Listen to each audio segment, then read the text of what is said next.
Hey gang, how's it going? I promised that I would do the Milani palette again, the Milani Smoky Essentials palette again, doing what is on the back of the palette. I'm a little nervous because a few of these colors I've never used. So we'll get started with swatching the colors on the back of my hand. I've already put on my foundation, concealer, highlighter, bronzer, contour, eyebrows, and I think that's it. Let's get started with the swatches. You know, I'm just gonna swatch them all and then I'll show you guys. These are the colors, starting with the lightest, and then this is the brown, the darker gray, the black, the silver, and then the dark blue.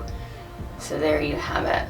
These have a lot of fallout, but they're very pigmented, which is a bonus. So I'm gonna have to remember that so that I go light, because this eye look I worry is a little too dramatic for me. But we shall see. Let's get started. So I'm gonna place a picture up here of the back of this so that you guys can see what I'm referring to. Step one is highlight. Okay, so let's put the base color all over. So all the way from lid to brow bone, which I don't think it's doing much. So there's like a lot of kick up with these colors. And I'm kind of going sloppy with this color because you can't really see it anyway. It kind of just holds the primer that I put down. Oh, I also put on primer. Still using that CC Cream Luminous primer because it still works very well as an eyeshadow primer. Almay CC Luminous Cream. Step two is the contour. Apply contour shade under the brow bone, blending from inner to outer corner. So all the way around. Okay, I can do that. And so from inner corner to outer. Inner corner to outer corner. Okay. Kind of want to copy this gal because it looks like she has it all the way up to her brow line. Under the brow bone, blending from inner to outer corner. It doesn't say to blend it up to, but I'm kind of tempted to do it anyway. If it shows in the image, I think I'm gonna do it. So blend it up a little.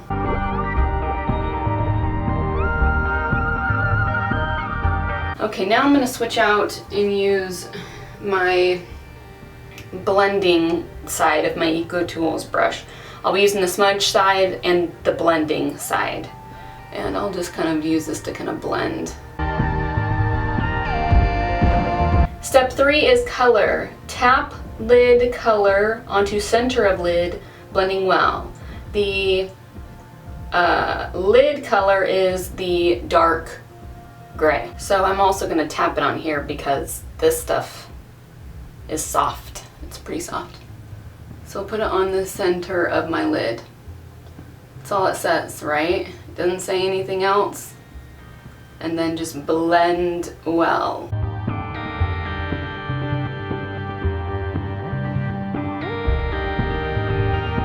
Onto center of lid and blend well. Okay. Blending well. Tap lid color onto center of lid, blending well. So I guess I'll just use what I've got and kind of just blend all around. Sure. But kind of keeping that center of my lid strong with color. Why not? Though I don't feel like that's really like the center of my lid. Over here is the center of my lid. And over here is the center of my lid. I keep adding more and maybe I should just let it go. I don't want to look, you know, back in hindsight and go, oh man, I put on way too much. So I'm going to blend, just says blend, blend, blend, which we can do. We can blend, right? Okay, I guess that's good. I think I've got fallout. My fallout brush here. Just just kind of wipe that away. Step 4 is depth. Apply crease color to outer corner, blending through crease. Okay, so this is the black. The crease, this color I have not used on me. So I'm gonna go really light. So just making sure crease color to outer corner, blending through the crease. Okie dokie. So that's what we'll do. I'm adding like the littlest amount because I'm scared.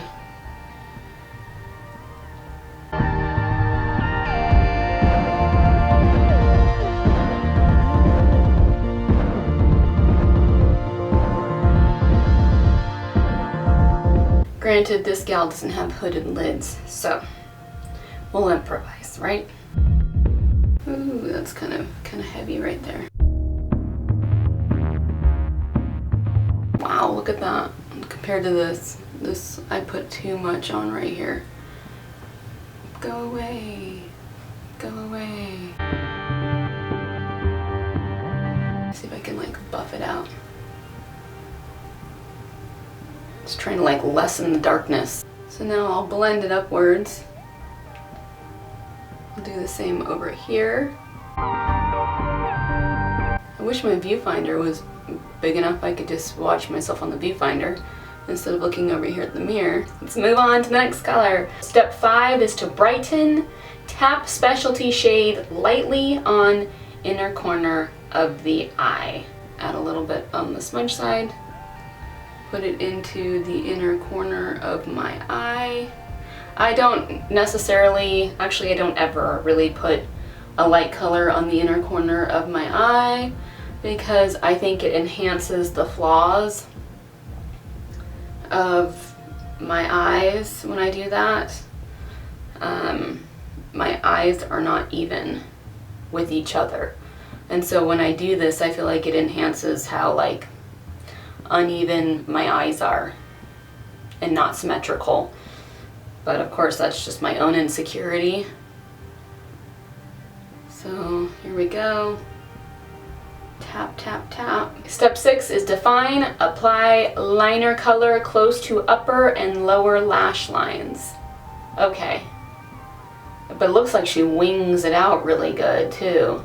So I'm gonna use a smudge brush. I feel like it's still like, it doesn't look as like intense and like dramatic on my face as it does right here.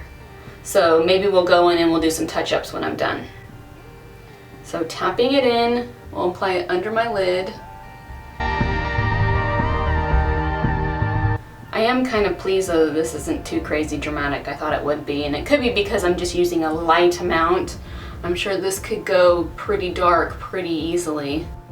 So I'm grateful that I swatched first to really see like how pigmented and how soft these colors are. And then we'll do the upper lash line. I mean, it's so dark you can't even see like how far they extended the blue on the upper lash line. It doesn't even look like she put it much above the inner corner of the eye. So I'm just gonna kind of go with whatevs right now.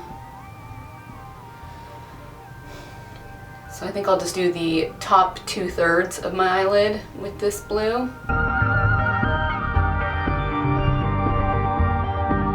What do you guys think? I feel like I still need to like blend. I need to like go back and like blend the snot out of these things to like bring it up a little bit more. Alright, so we will just kind of blend, just kind of bring it up. I'm wondering if I should get more brown and put some of the brown up here because I don't really want to use the black.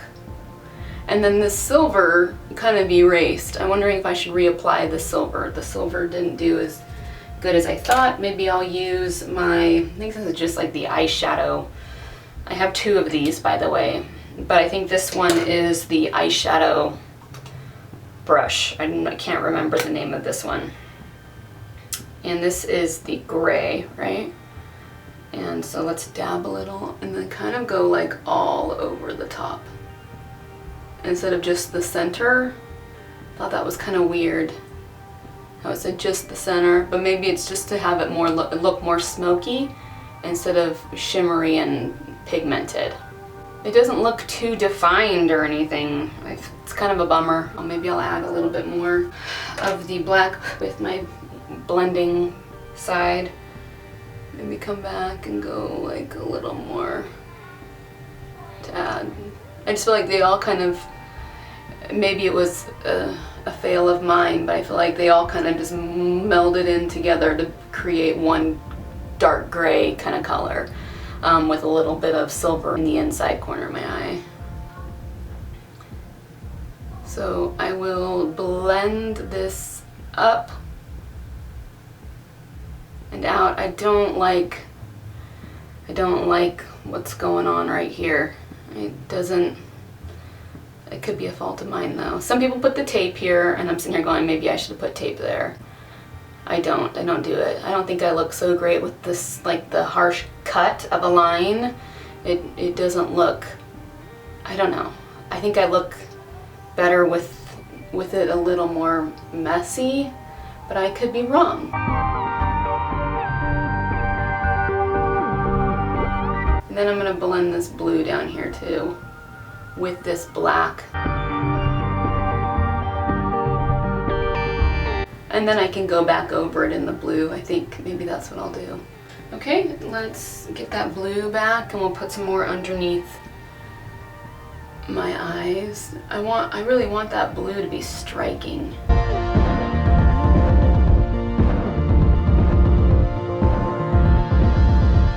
I don't think I'm gonna wear a liquid liner today. I rarely go without wearing my liner, but I feel like there's so much going on that I think I'll be okay with without a liner. I don't think you'd be able to see it anyway. I just worry the lighting's making it look, I don't know, like splotchy. Like it looks, in the viewfinder it looks splotchy, but then when I go to edit it, sometimes it doesn't look splotchy. Cross my fingers. I'm going to now use my all favorite Maybelline The Falsies Push-Up Drama Mascara. I need to get some more though because this is drying out. And I'll be right back. Okay, so here's the mascara.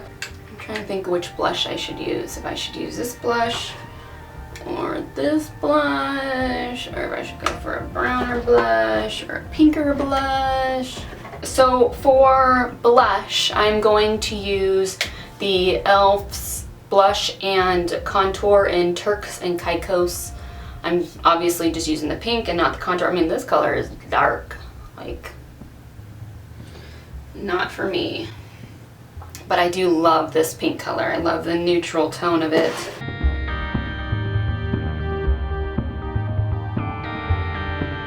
Okay, and then I'm going to come back in. I do this every time. I'm going to come back in with the tiniest bit of L'Oreal True Match. I feel like the littlest bit of this kind of brightens up and adds just like the littlest bit of like pink. Alright, now I'm wondering which like lipstick or which like lip color to use, if I should go completely natural. I'm kind of leaning that way. Instead of doing like a bold lip, I think I might do the color that I've been leaning to lately, which is Wet n Wild's Breeze. I got this at the dollar store. I'm not gonna line my lips. I think I'm just gonna wear it as it is, as just kind of like a nice, just soft color on my lips. And it applies so well and so soft.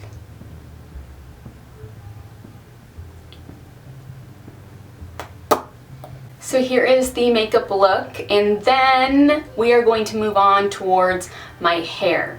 Now, my husband's sleeping just over there. Normally I use a hair dryer. When styling my hair, I put a diffuser on my hair dryer, but I don't have that option right now. So I'm going to tell you what I do while doing it. I'm not going to be using a hair dryer. Instead, I'm going to be just kind of using my hands to style my hair. Now, what I use, what I use is Aussie's Sprunch Spray. I use the Sprunch Spray because the hold is very low. It's a flexible hold. I personally like L'Oreal's Boost It High Lift Creation Spray or something like that. But everywhere I've gone around here, they have not sold it. And they've sold this other like mousse version of the Boost It, and it's not the same, and quite frustrated, so I'm going here to Aussie, which is, it's still pretty good. But this is how I do my hair without a hair dryer. Like if people are sleeping and I don't want to wake them up, this is how I do it. So I will grab, like, I don't do right around the hairline. I never put hairspray right around the hairline or directly like on top of the hair where I want my hair to feel free to go back and forth. So I do this side first and I just spray right on the roots, and then I come up about an inch and then I do the same thing, and then I'll grab like this back section over here and I'll spray it on the roots, and then I go like this. Now because my hair dryer isn't an option, my hair will be flatter than I normally like, but that's okay because my hair goes flat anyway come tomorrow. Like come second and third hair day, it goes flat.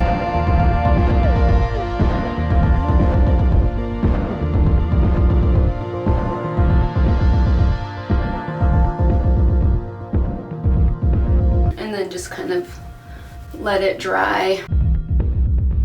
My hair's actually still a little wet from washing it this morning. And then lastly, I'll come back over here. Again, I don't put the hairspray right on the hairline, nor do I put it right on the top. Like I might grab this little piece right here and do a little bit like right there, but. And also when I do this, it kind of moves the hairspray like all around. And so it's not like I don't have like a line of hairspray just here, a line of hairspray right here. I used to have early meetings, like at 8 in the morning, so I would have to get up like at 6:30, you know, to get ready, and my husband and kids would still be asleep, so I figured out how to do this without a hair dryer. Like I said, it's still easier with a hair dryer.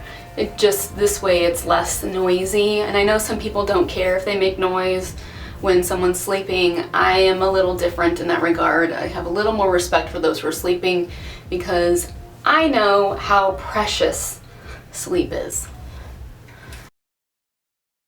And then I get the spray, and then I spray the ends of my hair, and I kind of like pull it up and then just kind of squeeze and bring it down. I don't try to be like this because I don't want like spirally curls, which is what with my diffuser I don't go straight from here up.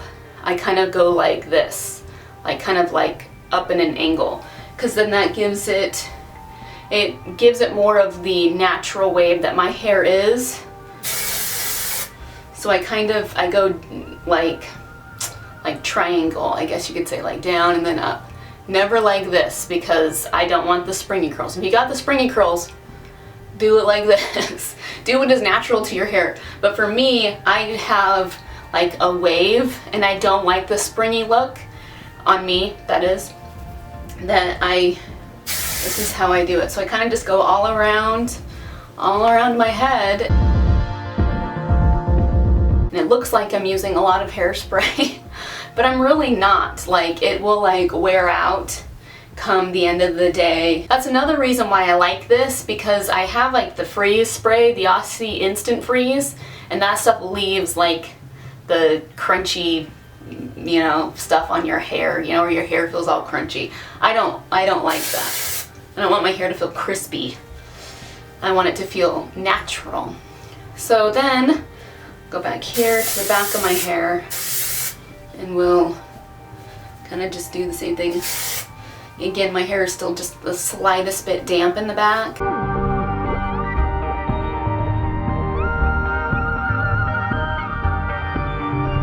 And then sometimes I'll grab like sections that I think should have more oomph to them.